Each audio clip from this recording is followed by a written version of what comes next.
Gaviões Croiser aqui, e no vídeo de hoje eu vou falar sobre o último episódio de Gavião Arqueiro que foi ao ar nessa quarta-feira, dia 22. E gente, apesar de toda a seriedade, temos grandes surpresas aí. Ainda assim foi um episódio muito engraçado, eu gargalhei em vários momentos, inclusive com as cenas pós-créditos. Enfim, como vocês sabem, eu vou falar de todos os detalhes, então esse vídeo vão ter spoilers.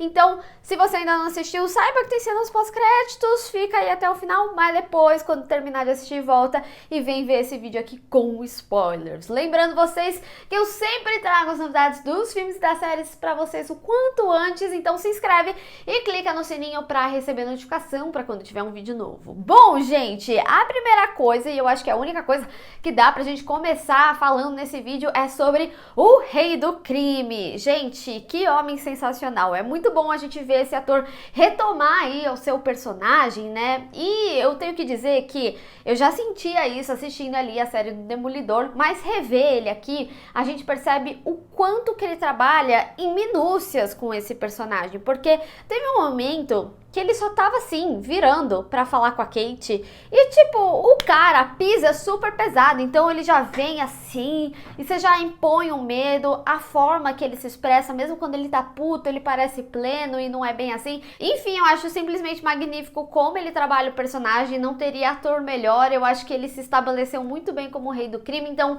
pra mim também é muito legal rever ele aqui e de fato aproveitarem ele, como vão aproveitar os outros personagens das séries da Netflix, como o próprio Kevin Feige já falou em entrevista, e justamente por isso a gente já sabe algumas coisas, como por exemplo a situação dele ali com a Echo, né? Ele não morreu, né, gente? Vamos combinar, porque assim, eu acho que toda a batalha dele com a Kate já demonstra o quão invencível, o quão difícil é vencer ele, e assim, inclusive falando da batalha, já vou falar com mais detalhes, pra falar mais da Kate, o cara tava em cima de uma flecha que explodiu e ele não morreu, sabe? E também no momento que ela tá com uma flecha nele, ele vai e tira assim com a mão. Gente, o que vai ser uma bala perto disso? A gente já viu que esse cara tem uma invencibilidade muito grande, assim, não só por ele ser grandalhão, é lógico, ele não tem os poderes sobre-humanos, pode ser que ele tivesse com algum colete, pode ser também, mas a gente sabe, com tudo isso que a gente viu previamente, que ele não morreu ali. No final das contas, o que eu acho que realmente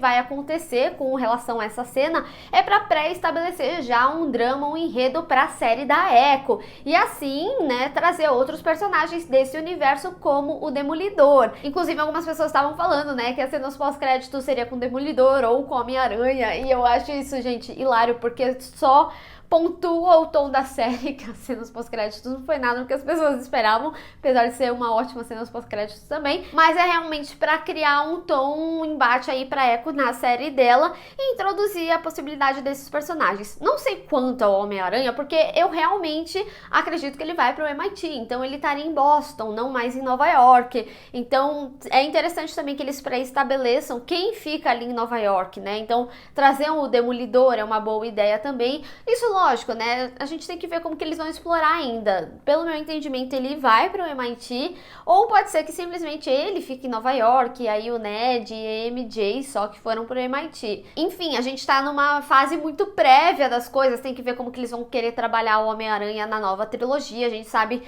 que vai ser focada na faculdade, então por isso também, né, eu acredito que ele vai para o MIT e não fique mais tanto nesse arco de Nova York e que vai acabar ficando com o Demolidor, tendo em vista, né, o que a gente já viu. Agora, precisamos falar dessa luta da Kate com o Rei do Crime, né? A gente viu ela sendo jogada igual um saco de batata pra lá e pra cá, mas é que assim, gente, o cara é realmente monstruoso, então foi realmente o que o Clint falou pra ela. Um pouco saem vivo de ter esse embate ali com o Rei do Crime, então é também pra gente ver essa intensidade dele, introduzir o personagem como um vilão, mas ainda assim, eu gosto muito como eles trouxeram alguns recursos da Kate que são trabalhados desde o início, tanto no momento em que ela vai salvar ali o Clint, né, e aí ela tira com a flecha de uma forma bem similar ao que a gente viu da cena do relógio ali no início da série, e também todo o truque da moeda que ela aprendeu com o Clint, foi o gatilho que ela precisou ali pra se salvar, senão ela teria morrido se pelo menos o Rei do Crime não tivesse ficado desacordado. E é por isso que eu falo, gente, olha isso, sabe, o tanto que precisou pra esse cara só dar uma desmaiadinha ali, porque logo depois ele já tava atrás da Echo. Até porque, né, quando a gente pensa como eles trabalharam a máfia aqui, eu sinto que essa parte, né, a máfia do rei do crime e tudo mais, ela só encaixou realmente no tom da série e não trouxe a seriedade que é essa máfia. Tanto que a gente vê que a própria Kate, ela acaba criando uma relação ali com eles, mas ao mesmo tempo eles deixam as coisas de lado e eles estão contra, mas eles estão lutando e tudo mais, com toda a piada ali, né, do cara do Maroon 5 e tal. E eles também vêm pra estabelecer que ali é muito fácil e as problemáticas ainda vêm. Então a gente vai ter essa problemática da Kate com o rei do crime, assim como vai ter a problemática do Clint com a Helena. E foi muito legal, inclusive, que assim, eles estabeleceram que ela de fato é uma parceira do Clint.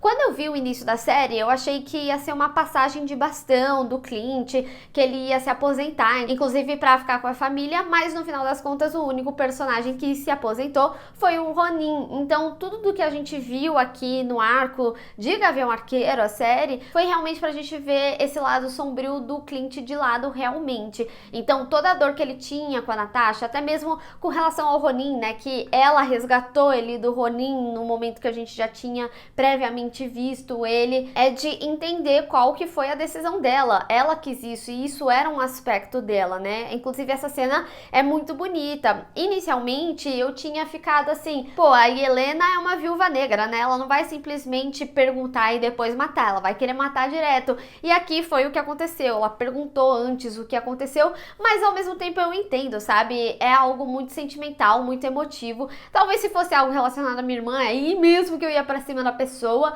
mas eu entendo também, principalmente quando a gente tem todo o contexto da Sovio, e ela entende que de fato ele não é um inimigo, ele era uma pessoa tão próxima quanto ela era da Natasha, e que eles compartilham a mesma dor, sabe? Eu só fico mais curiosa ainda de ver como que ela vai lidar com essa informação, porque apesar da gente ver que ela foi contratada pela Eleanor, que pagou, né, aí por seus crimes, a Kate mandou ela pra prisão no final das contas, ainda assim quem contratou ela pro job foi a Valentina. Então a gente também precisa entender como que vai ser essa dinâmica, a quem a Valentina trabalha. Ela trabalha para várias pessoas, para quem quiser pagar mais e tudo mais. Enfim, a gente tem que entender como que vai ser estabelecido esses personagens que só foram apresentados, ainda não foram desenvolvidos, e que acaba traçando um arco aí com alguns personagens que a gente está acompanhando, como é o caso da Helena. E, gente, assim, foi como eu falei, né? Assim como a máfia, eu acho que trazer esse lado mais cômico da Helena também diz muito sobre o tom dessa série. Uma série gostosinha, uma série leve,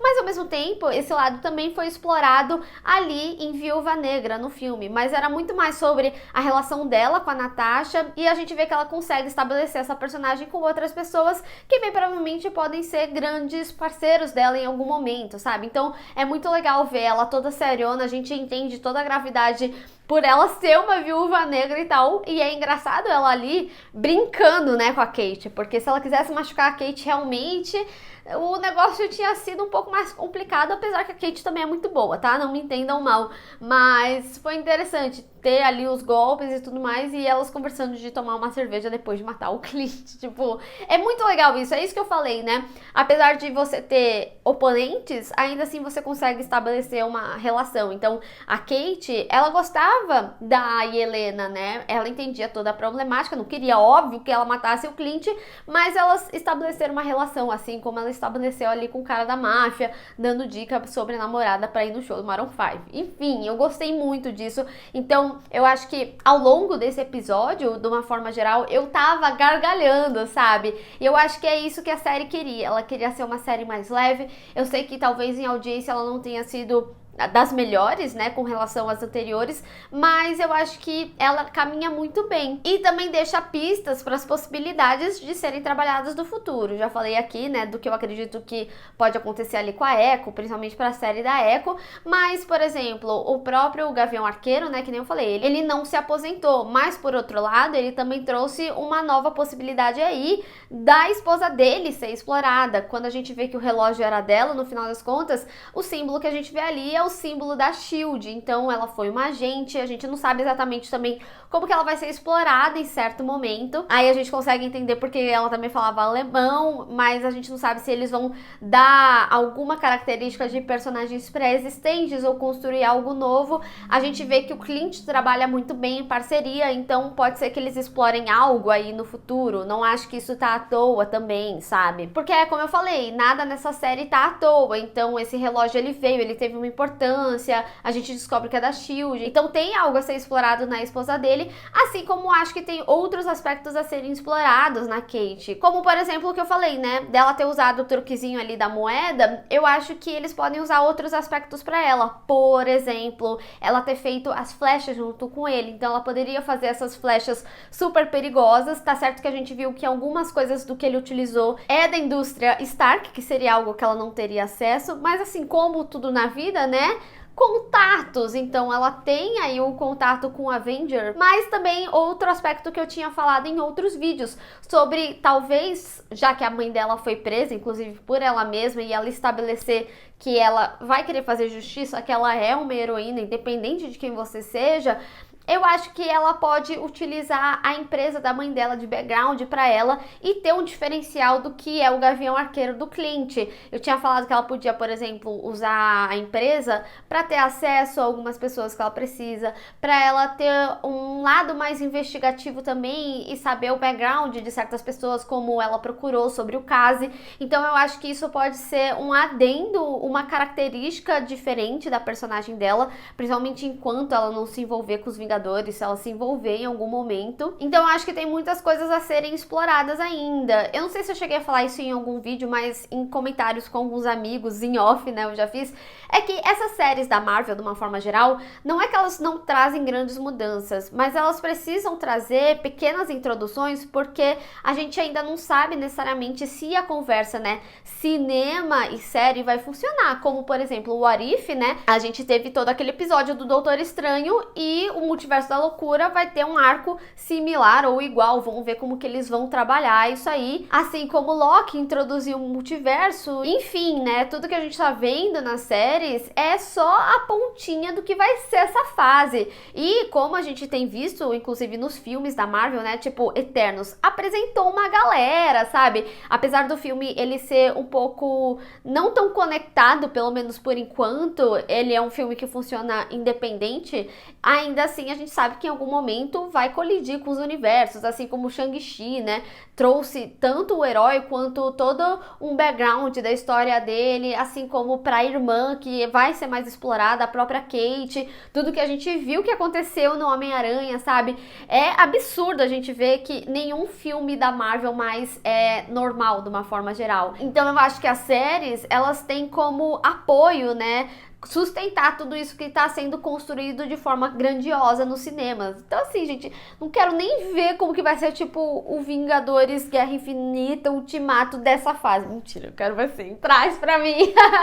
Enfim, de uma forma geral, eu acho que Gavião Arqueiro estabelece muito bem qual que vai ser a sua linguagem e entrega isso no final. Como eu falei, é uma série muito gostosinha, é muito boa de acompanhar. Eu acho que a Helena e o Rei do Crime são personagens que vêm pra deixar essa série lá em cima, ao mesmo tempo que constrói muito bem os personagens. Eu acho que eles estabelecem muito bem aqui, por exemplo, o Clint, que ele de fato não precisa de superpoderes ou voar e etc, pra ser um herói, pra ser reconhecido, que ainda assim ele é inspiração pra muitas pessoas, e também trazer a Kate, que é extremamente carismática e que deixa a gente com um gostinho de quero mais, de querer ver mais dessa personagem, inclusive como que ela vai ser introduzida em todo esse universo, como que ela vai encaixar em todo esse universo. Mas eu quero saber de vocês, qual que é o saldo final para vocês sobre essa série, quais que são as projeções de vocês para o futuro, vocês acham que cada um desses personagens que eu falei, né, eles podem ser explorados realmente, por exemplo, o Rei do Crime mais ali na série da Echo, junto com o Demolidor, inclusive, eu esqueci, né, de falar, cenas pós-créditos, sensacional, a gente finalmente viu o número musical ali, que era o mesmo que o Clint estava assistindo no início da série, série. Mais uma vez a Marvel debochando, né, das teorias ou dos vazamentos. E devo dizer aqui, né, de fato o Jack, ele era um cara aleatório, que só leva a culpa. Tipo assim, eu acho que dá a entender que ele sabia, né, do contexto e tudo mais, mas no final ele só era um pastelão que tava ali no meio de tudo realmente. Ou será que ele vai ser explorado em algum momento? Sei lá. Ele ficou com essa pinta, né, de mistério, de que ele faz parte disso tudo sim, e no final ele era só um peão que tava ali no meio realmente. Mas me conta, o que você espera pro futuro aí desses personagens e como vocês gostariam de ver eles inseridos no MCU de uma forma geral? Enfim, vamos discutir. Bem, pessoal, espero que vocês tenham gostado desse vídeo. Não esquece de deixar o seu gostei e compartilhar nas redes sociais, inclusive me segue lá, se inscreve no canal e clica no sininho para receber notificação para quando tiver um vídeo novo. Te vejo no próximo. Tchau!